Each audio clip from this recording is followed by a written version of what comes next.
My name is Jason JROCK Houston, and you're listening to Destroyer 40. Our special guest tonight is John Erigo from a New York-based band, the Dead End Kidz. How are you doing tonight, John? All right, thanks. How are you? I'm doing great. Now, of course, I'd like to start off with, if you could share with us, John, how you first became a Kidz fan yourself.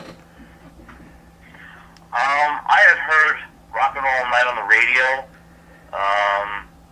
and didn't really, have a kind of music that I liked back then. Yeah. A lot of kids that were my age when that came out, their parents had turned them on to, like Zeppelin or stuff like that. My parents were a little older, so they're like into the Sinatra era stuff. Wow. I didn't get that introduction to like old, like old school rock. Yeah. And so I kind of had to find it on my own. I was listening to AM radio, at the time. I was 12 years old, and a friend, and I heard Rock and Roll Night, but I didn't put the connection together because I didn't know what they looked like Yeah. or anything. And a neighbor from down the block, and I can remember it like it was yesterday, around the same age, maybe a year or two younger. I'm outside on my front lawn, and he's in the back seat as his father's driving down the block, and he puts the Kiss Destroyer album up to the car window to show me what he had. And I was like, what the heck is that, Yeah. Because I was in the comic books at the time, and I'm looking, I'm like, who are those guys? That looks really cool.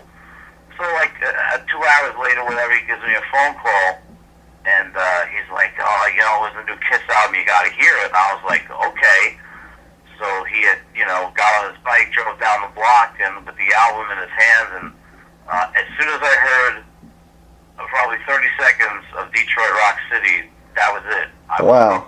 Now, I was going to ask you, it's kind of interesting because, you said, your first exposure to Kiss was hearing Rock and Roll Night on the radio, and you had no idea what the time they looked at. Now, once you got a look at them on the cover of Destroyer, I mean, what were your thoughts? I mean, how much then what was the look?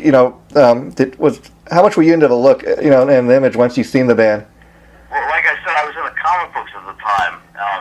So it was hard for me to understand. Like, wait a minute, these guys look like this, Yeah. This is pretty cool. And there's no internet obviously back then or anything. So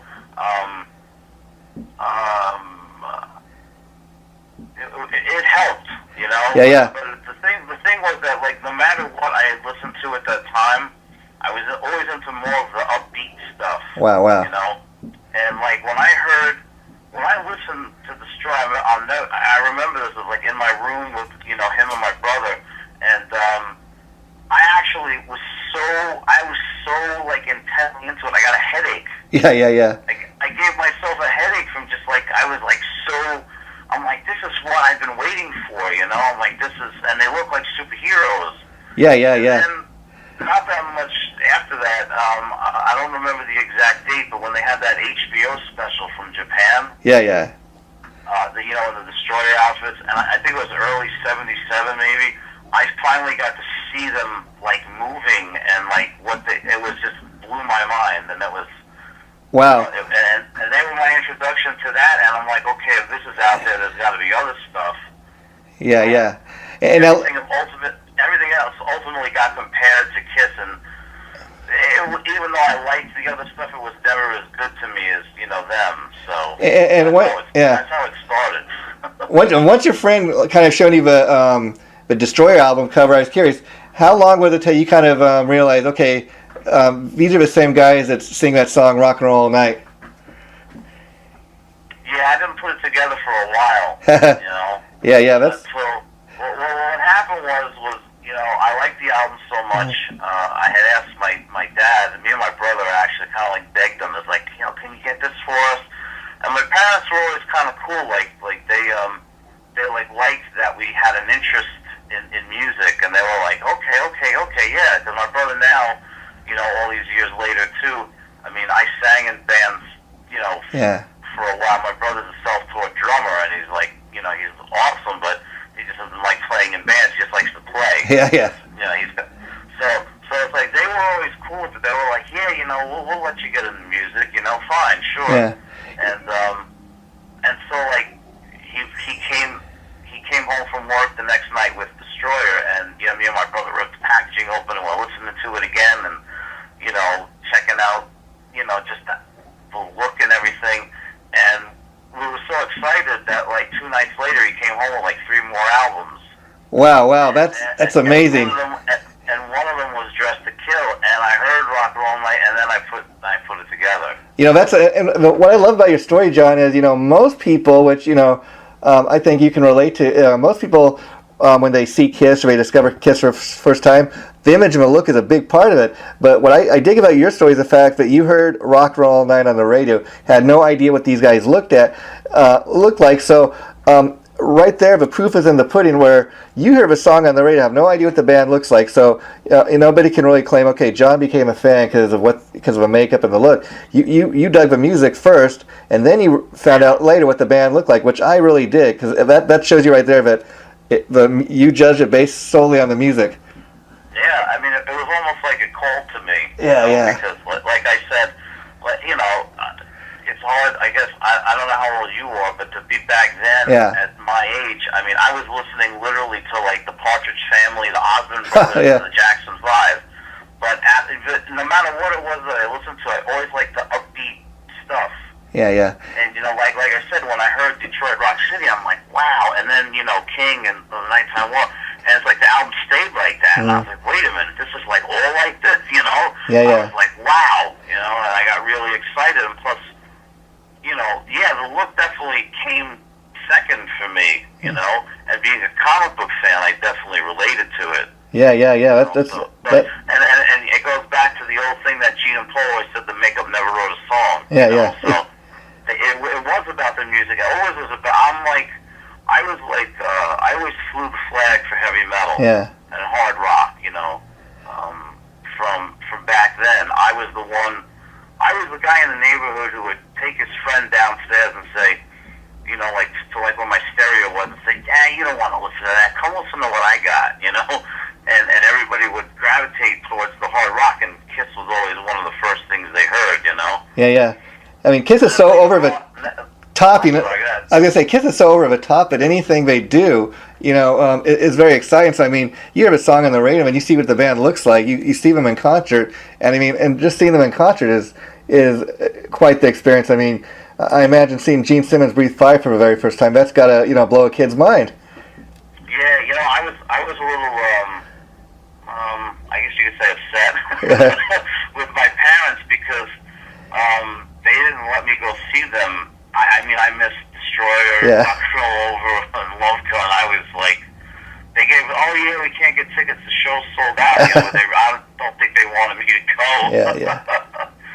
So the first time I didn't get to see them until Dynasty came out. Wow.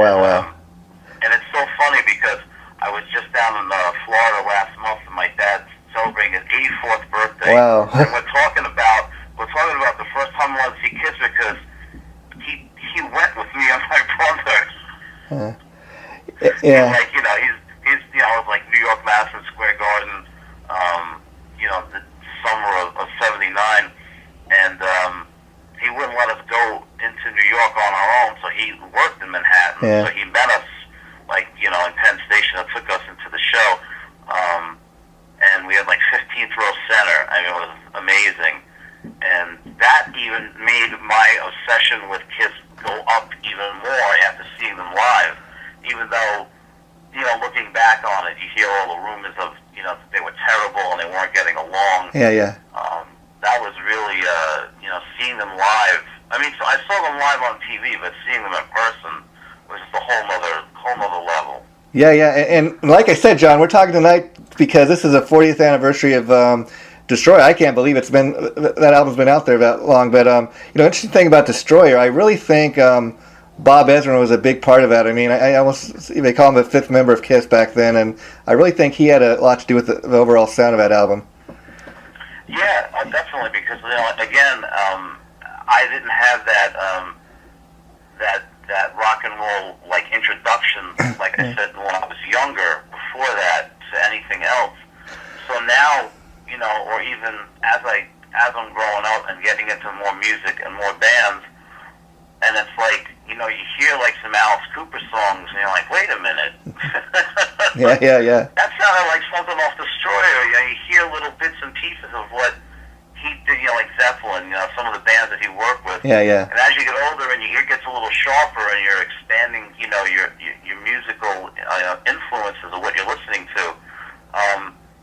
And then also the other way too, it's like you can hear bands, that took from Kiss, from Destroyer after that too. So it was a very pivotal album for them, because if you listen to them from the first album up to Destroyer stands such a different sounding album.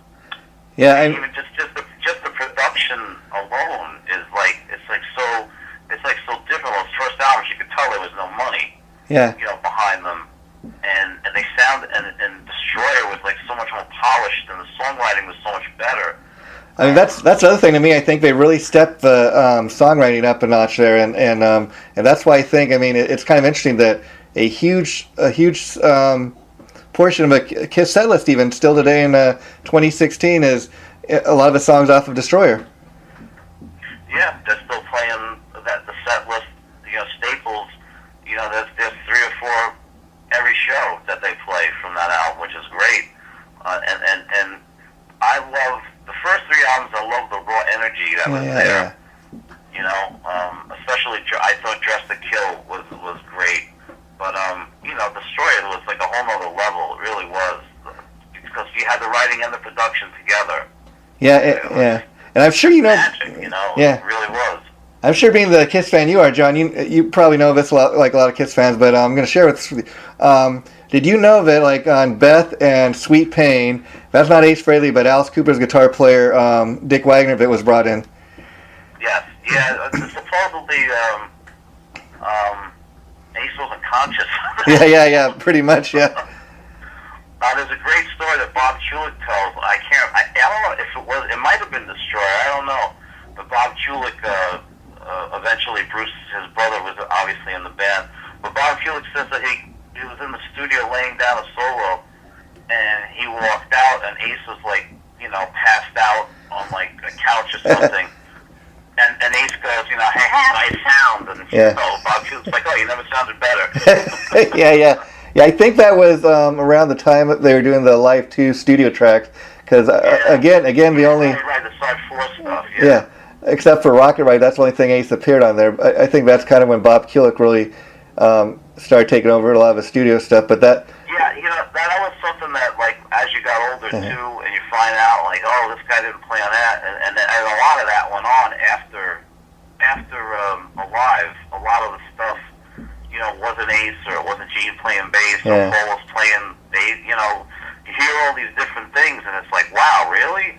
Yeah. But I kind of dig the fact, though, that back in the day they were trying to protect that image they had, that it's all for one, and we're best buds, and everybody in the band gets along great, and because you forget back then nobody had any idea what Gene Simmons or Paul Stanley or any of the guys looked like, and they were really trying to. I mean, even in 1982, Creatures of Night, they really want everybody to believe that Ace Frehley played on that when he doesn't even play a single lick. That's why his picture appears on the cover. Yes. Yeah, I remember all that too. Yeah. And so let me ask you, John, in regards to Destroyer, do you have a favorite song off of that album? Or that's probably hard one. Yeah, actually I do. And this is going to be a little of a downer or sad thing, but eventually it wasn't. The same date, I believe, that the album came out on March 15th, is that correct? 1976? I believe so, yes. Yeah, now oddly enough, in 1981, on that same date, my mother passed away. Oh, wow. 17 years old. Out of nowhere, she collapsed out. She was out shopping for wallpaper. She collapsed in the store and never came to. She passed away. And I always thought it was kind of weird that, there was one day when I first got the album and I was in the basement. Like I said, that's where my stereo was. Uh-huh. And it was the same place where my mom did laundry. And I had Destroyer on. And Shout It Out Loud was on. Wow. And she popped her head like out of the door, and she's like, "What did that guy just sing?" and I said, you got to treat yourself like number one. And she said to me, that guy is right. You remember that he said that. Wow. That's how you. That's what you have to do in life. You got to take care of yourself before you can take care of anybody else. Yeah. And it was like, and it was like one of those moments that like you think nothing of, but it's stuck in my head, you know. And then after she passed away, and like I'm getting more and more into the music and Kiss, I was like, wow, you know, that's pretty cool that she had the, you know, she had the ear to just pop that head out and say that to me. Wow. And it really, you know, stuck in my head. And at the time, again, 1981, I had never had any drugs or alcohol or cigarettes or anything, and she had always asked me, you know, to try and stay away from that stuff. And so when she passed away and I was grieving, and I had everybody like, hey, come and, you know, get high with us and drink with us, I was like, no, it's okay. I would put on Kiss albums, and I would run around my basement air guitaring to the music to get out my frustrations and, you know, emotions. Yeah. And that even made my bond with Kiss greater, you know. So as corny as it sounds, they kind of helped me through all that, and really, you know, were the main reason why today I can say that my entire life I am 100% clean and sober. Well, that's amazing. I mean, even you look at a guy like Gene Simmons, who's, you know, probably had plenty of opportunity to do drugs and whatever, and he swears that he's, you know, straight arrow, and I really believe it. I mean, I even seen on an episode of like, you know, just his whole attitude towards drugs. Is even as he was telling his son and daughter one day, you want to know what I think about drugs? You know, this was on the TV show, and he got like a hammer and he squashed a apple or something. He says that's what your brain looks like if you do drugs. That's what I think of drugs, and you know, it's very, you know, literal to the point. But you got to respect the man that he lives his life according to, you know, what he says. Yeah, it wasn't easy too. You know, I mean, being in bands and stuff. You know, my adult life and being around. You know, like in also shortly after my mom passed away, me and a friend of mine, his name was Bob Muldowney, we had started our own heavy metal fanzine, which is called Kick-Ass Monthly at the time. Wow. And it was like before, you know, MTV was even on TV. Mm-hmm. It was before any kind of Headbangers Ball or you know, anything. And our objective was to take a band, you know, like that. We at the time there was like maybe like 10 bands, you know, that we knew. You know, we count them on your fingers. You know, it was Kiss, Van Halen, you know, AC/DC, Ted Nugent, and a couple other ones. And it was like, well, let's like start this thing and write about these bands, and maybe, you know, people will tell us about bands that they know, or the bands will actually find us. Yeah. And we did write about Kiss a lot, and you know, and at the time I think they kind of knew about us too, which was really cool. Wow. But I was always, you know, I was just always really into it, and I was doing anything to spread the word. And one more question regarding Destroyer. Now, I'm sure you know this too, but did you know that God of Thunder, which most people think of Gene Simmons because that's his persona, he became the God of Thunder, was not written by Gene, but it was written actually by Paul Stanley? Yeah, I knew that a long time ago, and when the box set came out. Yeah, there's a demo of Paul singing. If you haven't had a chance to check it out. Yeah, and I was jumping up and down. I couldn't wait to hear it. I heard it. I was like, wow, it's a good thing Gene took it and sang it. Yeah. It's kind of amazing because I've read stories and heard things about it over the years where that happened a lot simply because Bob Ezrin, you know, who was a producer, he said, you know what, Paul, this sounds like a Gene song. And it's kind of amazing that the guy had that intuition, because for the simple fact, like I said, the point I made earlier was that's his persona. People refer to Gene Simmons as the God of Thunder. It's kind of amazing that he got his kind of what his character became later on was based off of the Paul Stanley song.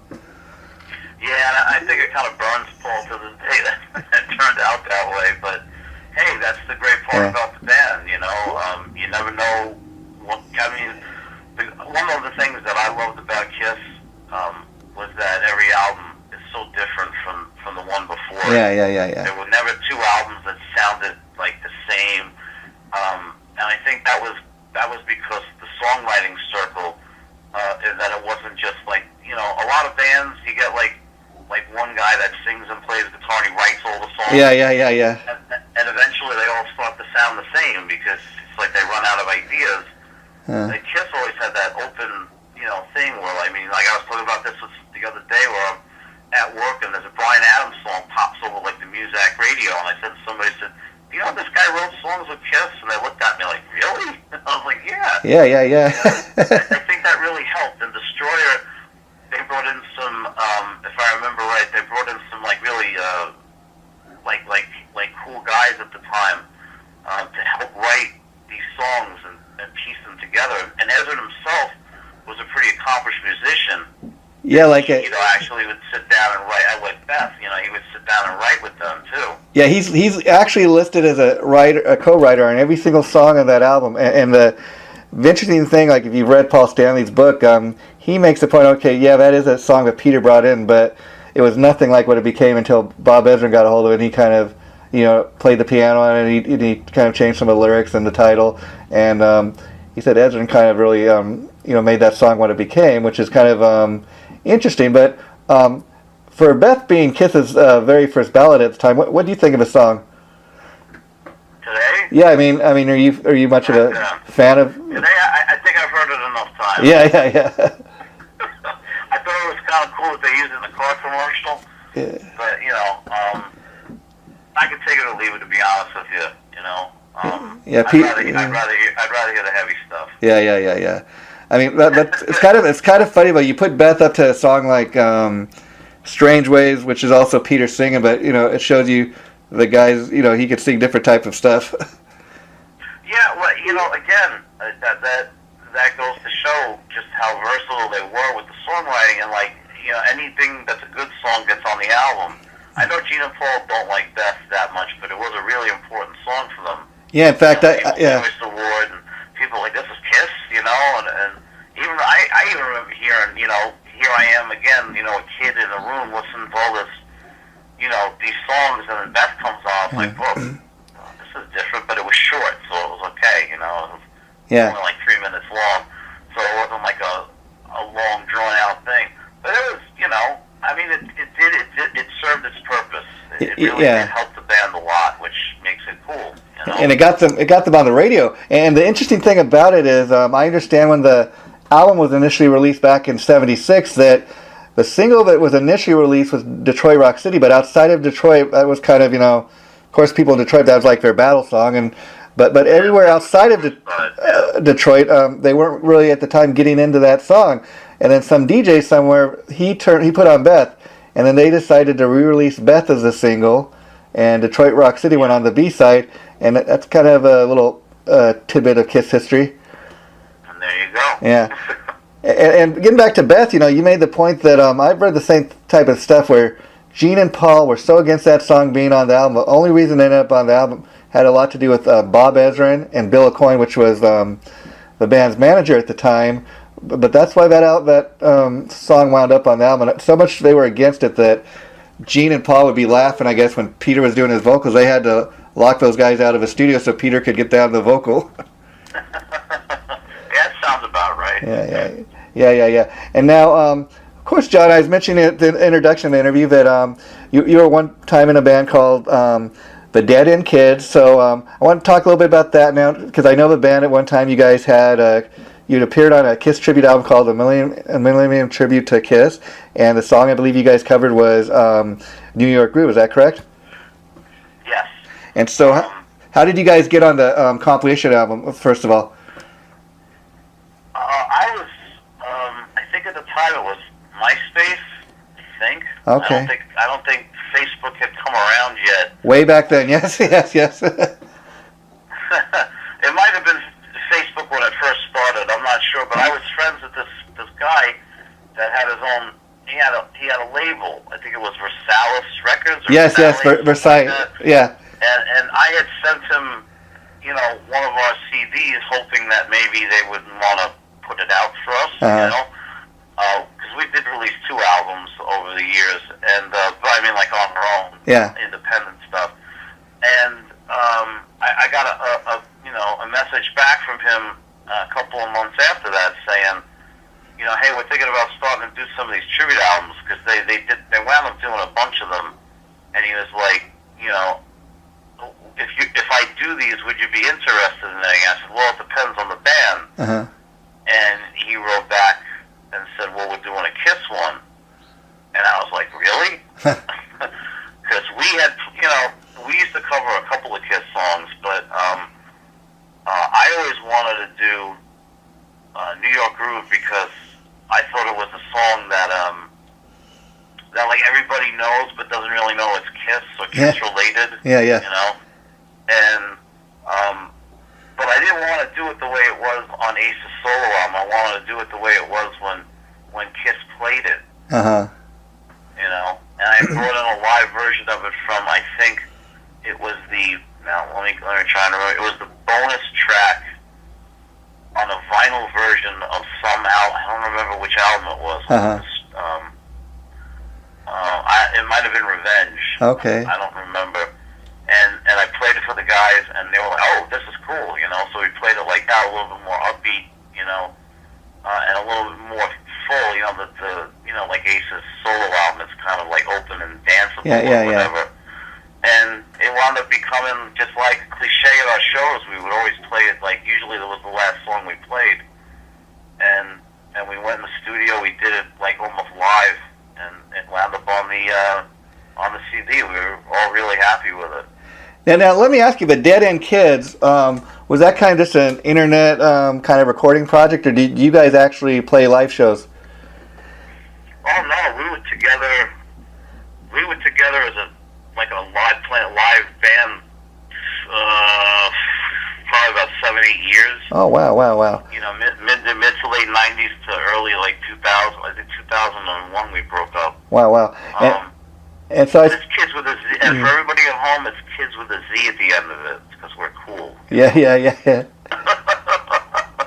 And I kind of wondering, the Z thing at the end, is that just from being a Kiss fan, you kind of wanted to have that? Oh, having the Z at the end? Yeah. No, the problem was there was another, after we had formed and had the name for like a year, we found out that there was another band. Okay. With the same name that was from like Philly area, so like, all right, we got to make ourselves a little different. So we just added a Z instead of an S, and that was it. It was just kind of one of those things, but. Yeah, we always played a couple of Kiss songs in the set. Well, I was curious, fact that you covered New York Groove, and fact that you're, from New York, and as is Kiss, did you kind of growing up feel like these were like hometown heroes? And oh yeah, definitely. And so, doing like New York Groove is kind of like singing about where you're from too. I would think, huh? Oh yeah, I mean, well, everybody's under the impression that all of New York is like what they see in the movies, like Manhattan, but it's not. It's only those 8 miles on that island that are like that. But being a New Yorker is I only lived a half-hour train ride from Manhattan. Yeah. And quick story, and you always like, man, why did they move to California? Yeah. And because they were always in New York, they lived there and they recorded there. A quick story: I was in Manhattan one day. Used to go down, hang out, where all like the cool rock and roll stores were, the music stores, and on the same street as Electric Lady Recording Studios. Wow. One day, and I was wearing a Kiss shirt. And I'm walking down the street, and some guy comes up behind me. Paul Stanley. And I turn around. I'm like, dude, I'm not Paul Stanley. And he goes, no, look, across the street. And across the street was Paul Stanley and Bruce Kulick and some other guy walking down the street. Wow. And we all ran across the street, and they had just come out of Electric Lady. They were going to like a deli to get something to eat. They were recording Asylum. Uh-huh. And, I stopped Paul and, we got his autograph and, talked to him for a few minutes and got Bruce to sign something. And it was just one of those moments, like, that wouldn't have happened if I didn't live in New York. Wow. And let me ask you, in regards to Kiss taking off the makeup, being a guy that discovered the band early on when they were wearing the makeup, how did you feel when they made the decision to remove it? I was okay with it because Lick It Up was such a great album. Uh-huh. I think that really helped. I remember, being in my friend's basement, watching MTV on that show where they they came out and showed you what they looked like without the makeup, and they talked and they showed the Lick It Up video. And I think the transition was kind of easy because I really liked Lick It Up. I thought it was a great album. I had a problem after that with the way they looked, because they started to get a little too caught up in, like the Asylum look, trying to like a little glammy, like all the other bands instead of being different. Here they are wearing like all this makeup and these neon colors, and Gene looked like a drag queen. This is like weird, and then eventually they started getting back, to the heavier, more rock and roll kind of look. But as long as the music was good, I was like, hey, I guess this can't last forever. I mean, half the band was different. As much as I hated to see it go, because Creatures was such a great album, I was like, okay, this is what's got to happen. It's got to happen as long as the music stays good. So at the time it happened, I was cool with it. Yeah, and getting back to your band, the Dead End Kids, I was interested. You mentioned that the reason you have a Z at the end is there's another band called the Dead End Kids. I was wondering if the other band ever tried to shut you guys down. Of course. Yeah. They weren't actually really together, though. They were like at the end. Supposedly they were legendary in Philadelphia. Wow. A couple of years, before we had ever gotten going. But again, MySpace, because of the internet, they found out about us because we had started gaining some popularity, and I got some nasty emails. Wow. And I said to them, I said, "Well, you guys still active?" And they were like, "Well, not really." And I'm like, "Well, then what are you worried about?" And they said, "Well, and it was like, well, we own the name." And I'm like, "Well, ours is spelled different." And I'm like, whoever gets to the prize first gets to keep the name. Yeah. If we wind up getting fined, take us to court, whatever. We'll settle. We'll figure something out. And then eventually they lightened up about it because again, they weren't really together. So, yeah. And now let me ask you. You mentioned the band recorded 2 albums. Can people still get their hands on these, or are these out of print? Well, when they were in print, there were so many made that we never sold them all. So if they want to contact me, they can get their hands on them, sure. And I think I only have maybe 4 or 5 left, but I have a couple of copies of the tribute album too still laying around. Wow. Somewhere. And let me ask you. Now in the digital age, we got you always getting to check out new music on Facebook and places like that. So people if they want to check out your music. Can they check it out that way, or you'd rather them? Yeah, sure. Yeah. It's funny because the band is not active, but every day you pick up new people because I always tell people there are more people in the world that never heard your music than have heard it. Yeah. So again, when the whole Facebook thing started and MySpace, because we were on MySpace. Yeah. Again, dating myself, but. When we were around and not touring, but playing live, because we only played, in the New York area, we had a MySpace page, and then when Facebook started, I did create a Facebook page, so there is a Facebook page for the band, and there's another site that is a great, if anybody out there is listening that's in a band that's not signed and you want to promote yourself without having to really pay for it, there's a site called Reverb Nation. Wow. REVERB Nation. Yeah. And you can put all your songs, you can put all your videos, you can put links and everything, and it's a really great site. And as crazy as this sounds, we're currently ranked, I think, number 12, because I live in New Jersey. We're like number 12, the number 12 rock band in New Jersey, and we haven't played a note together, in years. And it's just because people like the music and the networking and stuff. Again, going back to Destroyer, going back to Kiss. Yeah. Being a fan, I've seen 105 Kiss concerts, and I'm really dedicated. And I've learned from Gene and Paul, the business side of things too. Yeah. There's a new show on TV on HBO called Vinyl, which shows you behind the music business in the 70s. Yeah. And there's a show where a guy sits down with a young band that's not been signed yet and explains all this stuff to them about the money end and how the label pays for this, and this, and you ain't got a dime until this, and this gets paid back. And because of Gene and Paul, having that great business sense and promotion, I kind of picked that up from them. Yeah, it's amazing. Such a rabid fan. It's amazing. I mean, the Facebook thing, and even going because I was on MySpace. I think MySpace it kind of ruined it because they were trying to be too much like Facebook. And one day, I go to my site, it just kind of disappears or whatever. But it's the same type of thing. That's how I'm able to contact bands and guys like you to do interviews with.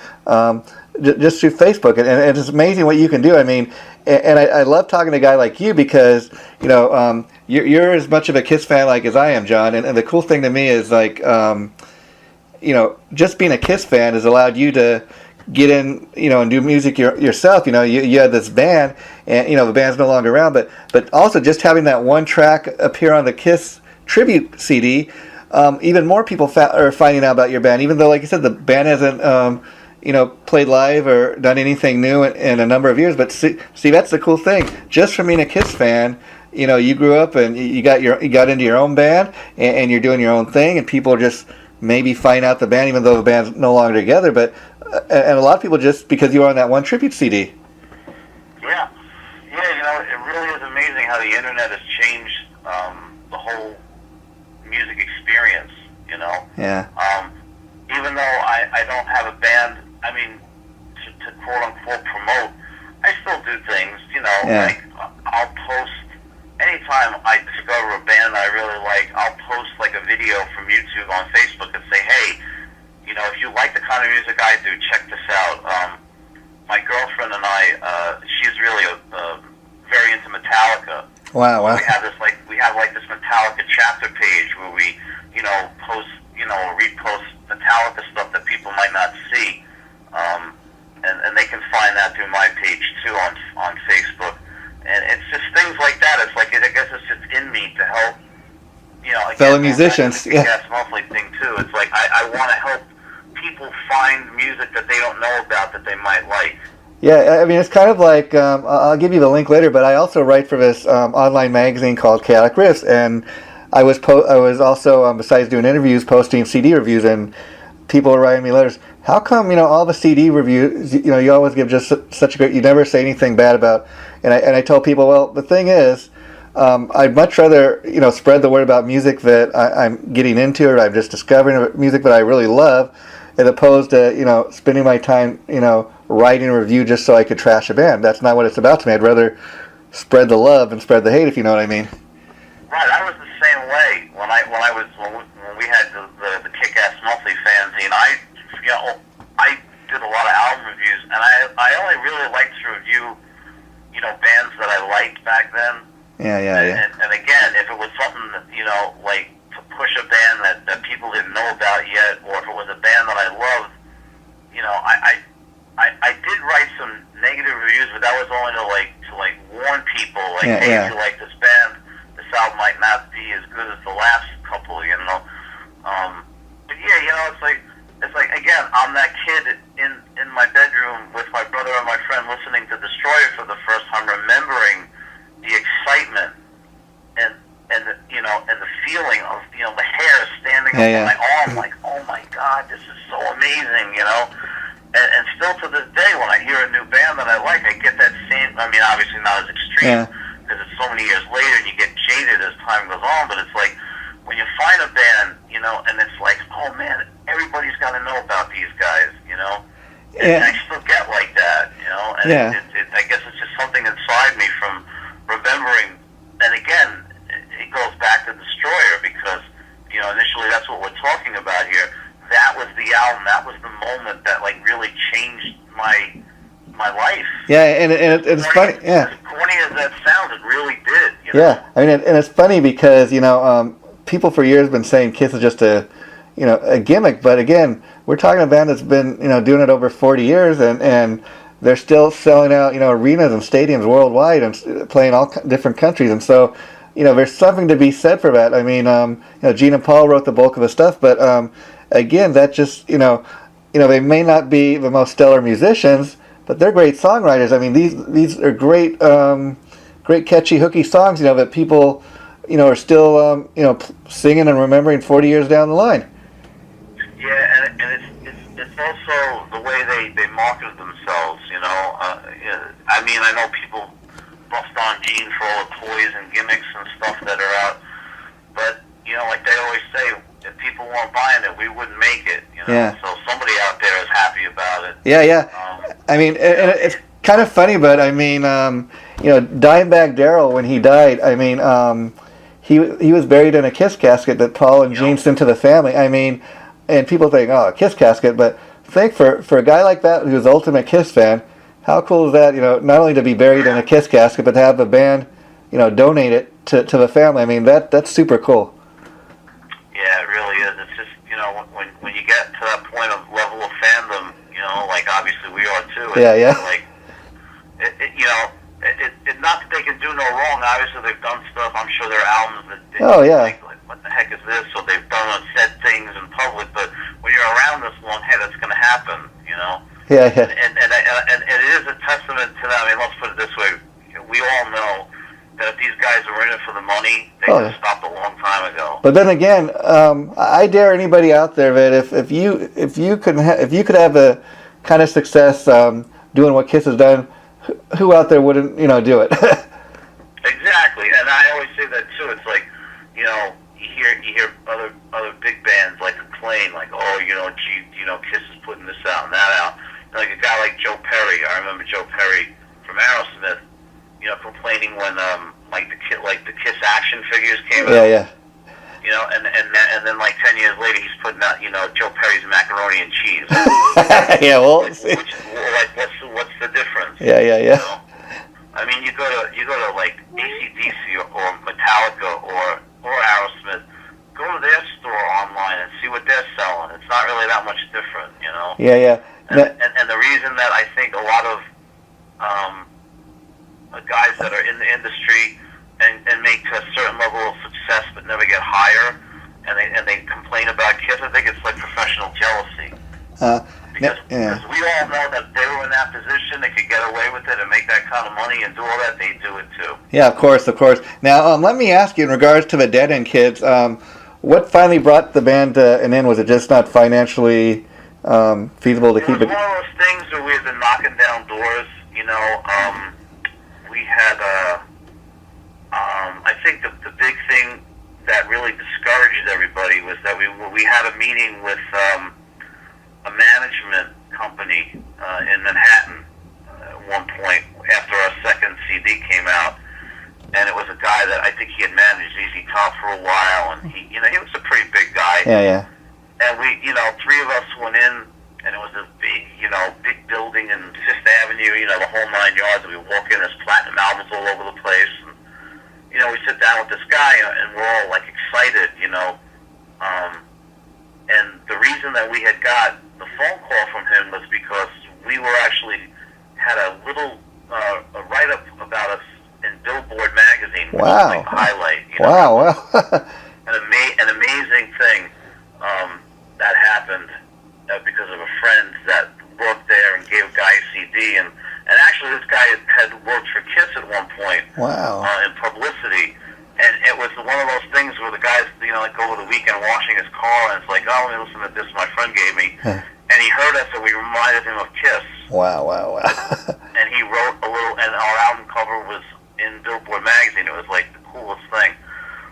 And anyway, so this manager, we got phone calls off of that, and this manager, we went there, and it was very disappointing because the guy liked us, wanted to help us, but he wanted like $3,000 to make Oh, wow, phone wow. calls. Wow. And I said, well, can you make the phone calls and we can finally give you $10,000, you know? And the guy's like, no, that's not how it works. Wow. And I think the guy saw like the scam in that, and it was like the beginning of the end, and they got frustrated and they wanted to do different things, like, you know, they wanted to play like, you know, like more covers and more current covers, because we had played a lot of old school stuff, because that's the kind of band we were. And I was against it, and it caused a little friction, and our drummer developed tinnitus, and he needed some time off, and Wow. it just kind of like, you know, it just kind of dissolved, you know. Now let me ask you, John, would you ever toy with the idea of like getting new guys, or was it one of those things where if you were to get the band together, you'd want to do with the original guys? Well, I did want to.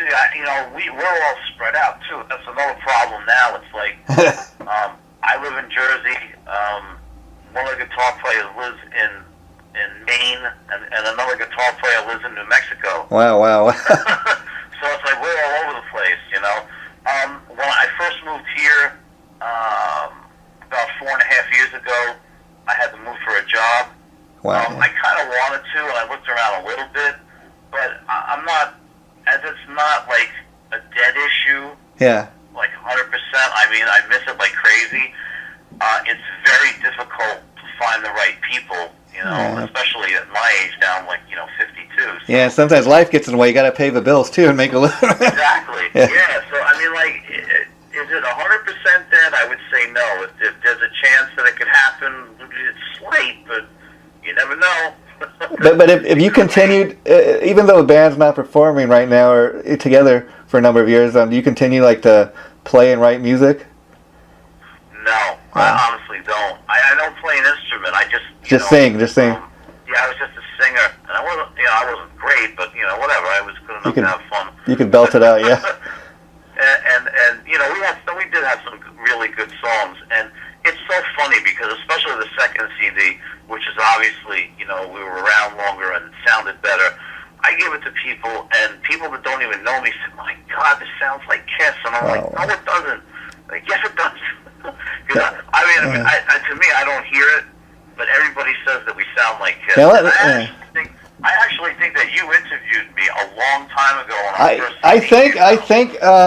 I think it might have been back when I did have a MySpace page. Because I used to do these print interviews and I email people questions. Unfortunately, somebody hacked into my email account and I lost all that. But yeah. And then I thought when I got the idea to do this Destroyer 40 thing, I thought, this would be, because I'm always seeing this guy post stuff about this band, and I did remember kind of interviewing you before, and I thought it'd be so cool to actually talk to this guy over the phone and get his story, because my whole thing talking to a guy like you is, I think it's cool when you talk to somebody who's like a Kiss fan in this case, and you grew up and, you kind of, you were an audience member and you jumped up on stage, so to speak. You're now in a band of your own, and the great thing about what you're telling me, people telling you that your music sounds so Kiss influenced, and you might not like to hear it, but then the cool thing about that is you were influenced by Kiss, so that's kind of like Kiss passing the torch to you, so to speak, and you're doing this now. Yeah, the other guys in the band, because of the sound that we had, you can tell that they like Kiss, but again, going back to like I said about Kiss, we had the same kind of thing with songwriting. It was kind of like just like an open kind of thing, where like one guy would bring like a main idea, and we would all chime in, on okay, do this twice, no, don't do that 4 times, do it 2 times. Well, why don't we try putting this in there? And it was all, and because we all had different backgrounds, like of where we were coming from, it really made, for a nice sound that we initially, worked on, and initially didn't plan on it. It just kind of happened that way. Now, and did you guys, as far as your sound, would you say live you guys had a much more raw sound, or was there much difference? Well, that's an interesting question, because I think as being an avid concert goer for a long time and being such a fan, there are a lot of times where the difference between an album and a live show, it's like almost like 2 different bands sometimes. Yeah. And that's because a lot of guys, I mean, geez, even now, they have to be in the same state, you record over the internet or whatever, you send the tracks to this guy and he does it here and there, and I always wanted us to sound on our album like we sounded when we played, and that's not easy to do. So what we did was, and it was only because we didn't have a lot of money. Yeah. We basically recorded both albums live. Wow. There is not a lot of overdubbing on this stuff. Like, I could tell you this. I did the second CD. I did all the songs on I remember it was like July 3rd. It had to be 96 degrees outside. Wow. and I was in a studio that had no air conditioning. And I just told the guy, I'm like, look, just push the buttons and roll.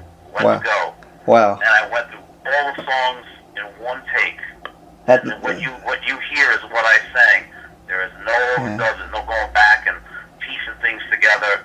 And again, a lot of it was because we didn't have the money to do it. It's the same thing with the band. We knew these songs so good when we went to record that they were able to knock out the rhythm tracks and then lay down the leads, and it was done. Yeah, I love when bands did that. You know, growing up, you know, all the bands I grew up on, that's how they did it back in the day. All the guys would be in the same room. You know, they'd record it live, like you're saying, and people may not think so, but to me, you know, I put a record on that was recorded back in the 70s or 80s. You know, you can tell the difference as opposed to a band that just goes in there and each guy kind of sings their part in. You know. Yeah, I was talking about this the other day with my girlfriend April. Like, you know, look at like Elvis and back then, and you hear these songs, and it's like everything was live. Yeah, they had no overdubbing back then. They went in the studio and just played all that great music that came from, you know, the 40s and the 50s, and it's like, you know, you listen to this stuff, you take it for granted that all these vocal harmonies, it's all done as it happens. Yeah, yeah. You know, and it's amazing how things progress, and it's the same thing with Kiss. You listen to Kiss, you listen to those first 3 albums, you know that those albums were recorded kind of like we did because they didn't have a lot of money. Yeah. You can hear that raw, just push the button and let's go play. And then you get the Destroyer, the album we're focusing on, and it's all changed. Yeah, and interesting. And that's amazing to me that you can take a band like Kiss and you can add orchestration and chorus, you know, like choirs and stuff, singing in the background, and still come out with an amazing album. Yeah, I mean, the interesting thing too, if you look at it on those first 3 Kiss albums, nobody was really buying the albums. Something, and at the time they were saying something was going on with the band live, and that's why the band didn't really break until they released, you know, Kiss Alive. And an interesting thing about that is, at the time everybody thought that was really a live, in-your-face concert. You know, concert record, and we've learned since then that they went into the studio and did some you know, some mixes or whatever, but it still sounds like a live in your face record for what it is, and that's why when people heard that, people started to go nuts. Because again, like Gina Paul said over the years, you know, if you want to hear, if you want to just hear the record, go home and play the record on your, you know, record player or whatever. But you know, seeing the band live is a totally different thing because they take it to the next level. They're not going to play Detroit Rock City how it is on the album, you know. Yeah, I mean, like I still remember, you know, like I said, seeing that concert from Japan on HBO, you know, back in the early days, and then you know, 2 or 3 years later, seeing them in front of me, and I mean, like it was mind blowing. It really was. I remember watching it, trying to remember like everything that was going on. I'm like, okay, this song Paul's over there and Gene's over there. I'm like, screw it, just have fun. And it's funny too, I actually wrote a tape recorder with me. I recorded that show. Wow. And the first 3 songs are screwed up because it was one of these old, you know, VHS beta. You know, no, not on video, on a cassette. You know, they had like the built-in microphones on them, and I had the handle. Oh, okay. And I was jumping up and down. So the tape, you could hear it's like all swishy. And again, my dad, when he pulled the tape recorder away from me, he's like, "Let me hold it. You're jumping around too much." and a couple of months ago, it was on like a download site. The same recording is still circulating around. That's hilarious. Now, getting back to the Dead End Kids, I was curious. Okay, we got the 2 albums that you guys released. I was curious, is that all the material, or do you have any unreleased material that you haven't put out yet? No, I think there's only one song that we didn't properly record. That I do have a homemade demo of somewhere, but that was, you know, we were actually working together when we made the second CD. We had already broken up. You know, stopped. We had stopped for a while, and you know, it's funny because, you know, again, as time goes on and things change, and you got the Facebook page and the Reverb Nation page and the YouTube, you know, stuff. You know, you have so many other ways too, you know, with Spotify, all the stuff that you can get your music on. And, you know, we're hanging out and we're still communicating, and, you know, one of the guitar players sent me an email. He's like, you know, I had my iPod on again, you know, changing the way things are. He's like, a couple of our songs came up, and I was like, man, we gotta go re-record these things the right way. And I was like, well, yeah, I've been thinking about that too, and everybody was on the same page, and we didn't even practice. Everybody practiced on their own, showed up and played the album, and it was, and the purpose of it was because we had written these songs that we felt, even after 4 or 5 years, it was like, man, we really got to do justice to these things, and that's how it came about. It was just everybody was in the same place at the same time, and like, okay, go, let's do it. Now, let me ask you, John, you made the point earlier, like you, I think it's great that you went in and recorded the 2 CDs like a live band like they used to do back in the day, but, because you do have such a strong internet fan base, even though the band's not really together, would you ever consider like just making a recording project where, you guys could kind of, like we're saying, kind of just have one guy send you the guitar parts or whatever? And yeah, we kind of talked about it here and there, and it's just, again, life, like you were saying. Yeah. I think 3 of the guys have kids. Yeah. And it's like really hard to get together, even on the internet. Yeah. Because it's like everybody's so busy. Yeah. But we've kind of bounced ideas around back and forth, but nothing. As of yet. I mean, I'm sure if we really, honed in and said, hey, let's try and do a couple of songs and just see what happens, I think everybody would be into it. So again, like I said, it's not likely, but it's not 100% a dead situation. Never say never, in other words. But right, exactly. The cool thing I think about the internet is, to me, even when I started, doing the MySpace thing back in the day, like you, record companies to me really screwed it for themselves. I mean, like you, John, I've discovered a lot of great bands just through Facebook and different and Reverb Nations and different sites like that, and they're bands I wouldn't have discovered otherwise. And you take a band like the Dead End Kidz, who you still kind of run the Facebook page and stuff, and the band's not really active, but you still kind of got an active fan base, and then the cool people are discovering you just on your Facebook page every day.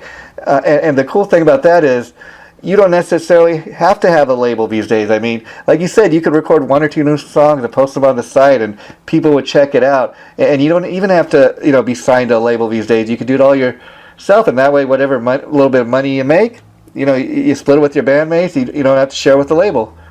Yeah, it's definitely a do-it-yourself thing. Era of, now. It really is. I mean.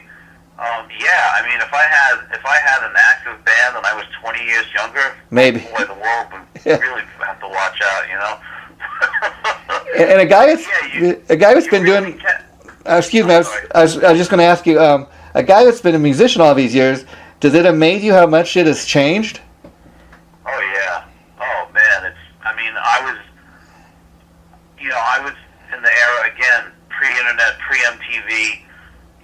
Pre-computers, pre-cell phones, where, the only way to find out about music was putting a pen to paper and write to friends and say, pen pals. And, I traded, tapes with guys all over the world, but it would take 2 months to do it, I'll give you an example how things have changed. I was friends with this guy in, I think he lived in Holland. And he had his own fanzine like I had mine. Yeah. And we had written back and forth, and we wanted to trade some tapes. Like I had some live tapes, stuff I recorded, stuff I traded for. And you would write to somebody, and back then it would take like a week or 2 to get to him. And then he would get it, and he would write back, and it would take a week or 2 to get. So it's already like almost a month. Wow. I would send, and I said, okay, you send me your list, I'll send you my list, and back and forth, pick out 200 minutes, I'll pick out 200 minutes. That's how it used to be done. Yeah. And it would literally take like 3 or 4 months for it to happen. Wow. Right? Yeah. That's how it was, and that's in the 70s, well, really the 80s. Yeah. Early 80s. Okay, fast forward to this week. Okay, 2 nights ago, I watched a band that I love. They've been around for a while, but a band called Blackstone Cherry. Oh, okay, yes. Right? They played a live show across the country in San Diego, at the House of Blues. They headlined it, and it was broadcast on. I don't know if you're familiar with Yahoo Live or Yahoo. Oh yes, yes. Okay, yeah. So I watched the show in my living room as it happened, 3,000 miles away, 2 days ago. Yesterday, it was up online. Somebody recorded it. I can own it now and watch it whenever I want in a day. Yeah, it's interesting you make that point because the last thing I kind of want to ask you before we wrap this up is if you've had a chance to hear of a new Ace Frehley album. Yes. And what are your thoughts on that? Well, it's funny because we were talking about doing New York Groove. I'm really. God, how can I say this without sounding negative? No, it's your story, so. I'm not a big fan of bands doing, cover. Established bands doing cover songs. It's okay if you can make the song sound like your own, but to me, I don't want to say it wrong, but I'd rather hear their own stuff. Yeah, I guess. That being said, I thought that the Ace album, I thought it was good, but I would have liked him to pick. I wasn't crazy about the songs that he did. Yeah, I somewhat agree. I mean, the cool thing about what we were saying about the internet earlier is this is an album I've been reading a lot about online. I've seen a lot of advertisements for it. I've been kind of eagerly awaiting it, and they released like 3 different tracks for the album finally, and then the night before the album actually was released, I guess people got the album early, and some people started posting the track. But the night before, I was able to hear every single tune that was on the album, before I went out and bought it the next day. And so that's something that is kind of new. I thought he did a great version of. I didn't know what to expect when I heard he was doing a new version of like Cold Gin and Parasite. I think he did those 2 songs. I really think are great. Great choices, only because you think, why does he need to cover those songs? But I guess his whole thing was, I wrote those songs, and back in the day, I didn't think I had the ability to sing lead, and now I'm more comfortable doing it. But like, if you listen to Cold Gin, it's really a rock, and he really rocked it up.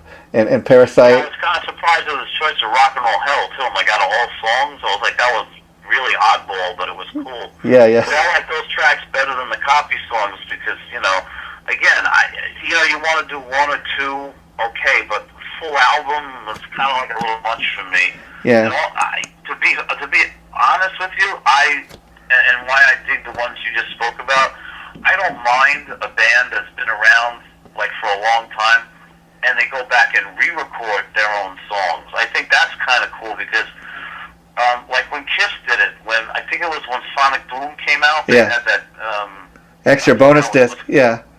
Yeah, it was a standalone. It came out on its own in Japan actually before that, and then they put it as the bonus disc in Sonic Boom. I had the Japanese thing before, and I thought that was great because a lot of those songs were, again, like we were talking about, that weren't properly, like recorded, or they were recorded differently back in the original versions, and now you've got like updated, versions that they're singing better, they play better. Yeah. It sounds better. Yeah, I guess. I don't have a problem with that. I think that's cool. I like when bands do that. Yeah, and then I kind of dig all the other tracks, but like you said, for example, I thought the Thin Lizzy track, he could have chose a better track. I've even heard him do some recent interviews where he said that him and Richie Scarlett actually recorded back in the '90s like a version of Boys Are Back in Town. I thought, okay, why not put that on there, or maybe even do a version of Jailbreak or something, or even Whiskey in the Jar. But I guess he kind of wanted to go for kind of oddball tracks that weren't real big hits to begin with. There you go. Yeah. The Dead End Kids, we used to do two Thin Lizzy songs. We used to do Jailbreak and Dancing in the Moonlight. Oh, cool. And then another thing I loved on the new Ace album was he does Wild Thing with Lita Ford, and he kind of trades off on lead vocals with her, and believe it or not, she kind of really rocked it up with her vocals. Yeah, again, I mean, I don't hate it. Yeah. I don't know. I'm not a whole album of cover. I hear you. The only band that, from my liking, that has done that over the years and got away with it was Metallica. But when they released the Garage Days things, because Metallica has this knack of taking a copy song and making it sound like their song. Yeah. You know, like I remember, like "Am I Evil" is a perfect example. I mean, that to me blows away the version of the guys that wrote the song did. You know, Diamond Head, the Metallica version is like 100 times better. Yeah. But that's just my opinion, you know. And again, I like the Ace album. I thought the you mentioned Emerald. I thought the guitar trading he did with Slash on that was really good. Yeah. That's one thing that stood out about that track to me, and I could see why he got Slash to kind of do that on there. And then now, I was curious, what do you think about? Have you ever had a chance to check out like a Kiss tribute band, or what are your thoughts on all these different Kiss tributes out there? No, I'm not into the whole tribute band thing at all. I don't believe in it. I don't like it. Not just Kiss, just any tribute band. Yeah. I mean, I've seen a few tribute bands just because friends, or whatever, are in it or associated with it, and I don't get it. I'd rather see a bunch of guys be themselves and play a night full of Kiss songs. To me, that's more realistic. Yeah, well, you'd be amazed. Again, I guess it's I know the costumes and the stages. I've seen videos and stuff. I mean, you'd be amazed out here in LA where I'm from. I mean, it's amazing. The tribute scene has just really blown up. I mean, so much to the point they even got a TV show that Ryan Seacrest does out here on a cable channel, but called The World's Greatest Tribute, and it's really. It's like I guess it's almost like legends in concert. I mean, some of the bands, the ones I really enjoy are the ones that, like you said, get dressed up. I mean, I would see a Guns N' Roses tribute, and I swear if a guy looked like Axl Rose from 1987, you know, I was at the Whiskey Go-Go, and I had to pinch myself. I was like, man, these guys, they look the part. They sound as close as you can to Guns N' Roses. Of course, they're never going to be, you know, the original thing, but I guess that's one reason for having these tribute bands, is especially, you know, certain bands that don't, you know, like a Deep Purple tribute. You know, Deep Purple doesn't play too much here in the U.S. anymore, so if you're a Deep Purple fan, that might be one reason to go, like, check out one of those bands. Yeah, you know, somebody that played in a band and tried to, you know, do it and make it, you know, doing their own stuff. I don't know. To me, it's kind of. It's funny. It's funny you say that, because that's the very reason a lot of these guys do it. I've interviewed a lot of these guys, and they tell me, you know, you wouldn't believe, you know, if you get the right players, if you could get the look of the set, you would not believe how easy it is to, you know, have a little bit of success doing the tribute thing, as opposed to, you know, kind of like what we were talking about with the Dead End Kids. You know, you guys, you know, you played live until you couldn't do it anymore, but doing the original music scene, you know, a lot of these guys tell me, you know, you try doing it for 6 or 7 years, and you're lucky if you even, in that 6 or 7 year period, you even have, you know, your first hit single, even that. And they said, you know, if you can get the right group of players, you can have a lot more success, a lot faster doing the tribute scene. But that, again, that goes back to what we were saying, how the music scene has just changed so much. Yeah, I think a lot of the tribute band success is people that go, like, either, you know, can't afford to go see the real thing anymore. Yeah. Ticket prices have gotten so outrageous, or maybe they're you know, really young and they never got to see the original version of whatever band is being tributized. You know, it just, for me, it's not for me. Yeah, I hear you. I would rather see the real thing, or see a band of just, like, you know, to me, like I went to see a Queen tribute band that my friend played in. And I mean, here's this guy in between songs talking like Freddie Mercury. It didn't make sense to me. I'm like, it's just too fake. I don't know. It's not for me. Let's just put it that way. I hear you. A lot of people feel that way. You know, the last thing I'm going to say on this subject is, have you ever heard of a band, Steel Panther? Yes. Okay, I'll give you a funny story. Okay, the singer from Steel Panther, a number of years ago, he got his big start out here in LA as paying tribute to David Lee Roth and Van Halen. He's like a dead-on David Lee Roth, and he was in this band called the Atomic Punks. They're like the premier. I remember them. They're like the premier Van Halen tribute. But he was for a few years in LA Guns, which was Tracy Gunn's band. And the funny story was, he left LA Guns to go back to doing David Lee Roth with the Punks, because he was making more money doing the tribute thing than when he was in LA Guns. Which when I hear stories like that, and then now he's got Steel Panther and he's laughing all the way to the bank. But when I hear stories like that, it just amazes me, you know. It's incredible. I mean, like my friend's Queen tribute band. Like if you like Queen, I mean they're great. You know, almost Queen. They're friggin' amazing. Yeah. They go on tour. They go play in other countries, and they, you know, it's like it's incredible. Yeah, it really is. I mean, it's amazing how the whole tribute scene has taken. I remember when there were like 2 Kiss tribute bands. Now there's probably like 20 or 30 of them. oh, at least, and I mean, and that's just in the local town. I mean, we're not even talking worldwide. I mean, there's this all-female Iron Maiden tribute out here in LA called the Iron Maidens. Iron Maiden. Sure, yeah, they toured too. I mean, they take it world. They've been to Russia, Mexico, Germany, through Europe. Amazing. It's amazing. Really is mind-blowing. Yeah. And, well, John, I've really enjoyed talking to you tonight. I want to thank you once again for being part of Destroyer 40. And if you had as much fun doing this as I have tonight, maybe we can do it again down the line. But thanks so much for being a part of it. If there's anything else you'd like to let your fans know about before we wrap this up? Well, I just want to thank you for reaching out to me. I was kind of like blown away. I was like, wow, somebody still wants to talk to me. This is cool. Well, and before we do wrap this up, one more thing, and I could kind of email you about this privately, but I also recently got off of Amazon.com. It's just called a piano tribute to Kiss. It's kind of interesting. They're instrumental versions of different Kiss songs. They got this band called, I guess, the Piano Tribute Players. And they have different CDs of doing, like they have a Beatles CD, an Eagles CD, but it's all instrumental versions, and it's kind of a cool thing to check out if you get a chance. I remember in the 90s somebody did like a house thing, like house music of Kiss, where like all the songs like ran into each other with like wow. dance beat backgrounds. Yeah. It was awesome. It was cool stuff. Again, something different, Well, that sounds great. Thanks again, John, and I promise I'll be in touch to let you know when this goes up. Probably sometime in mid-May, but once I have a more concrete date when it's going up, I'll let you know. I got a few more of these interviews to wrap up, but thanks so much for being part of Destroyer 40. Yeah, I mean, thanks for remembering and reaching out to me, and anybody out there.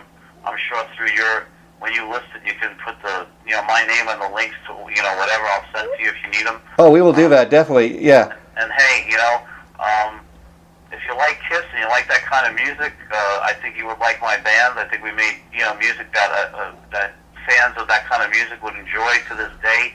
Even though, like we've said all along, the band's not active anymore. The music and the spirit, lives on through the internet, which is it's just so cool. And thanks again to you and anybody that listens to this, and just keep rocking, man. And just to wrap this up, you were saying anybody interested in checking out, maybe getting their hands on the CDs, they could reach out to you? Yeah, directly to me. I still have everything here. Thanks again, John, and we'll be in touch. Thanks so much, my friend. Right, Bye-bye. The Dead End Kids headquarters. Thanks, sir. Thanks again. Take care.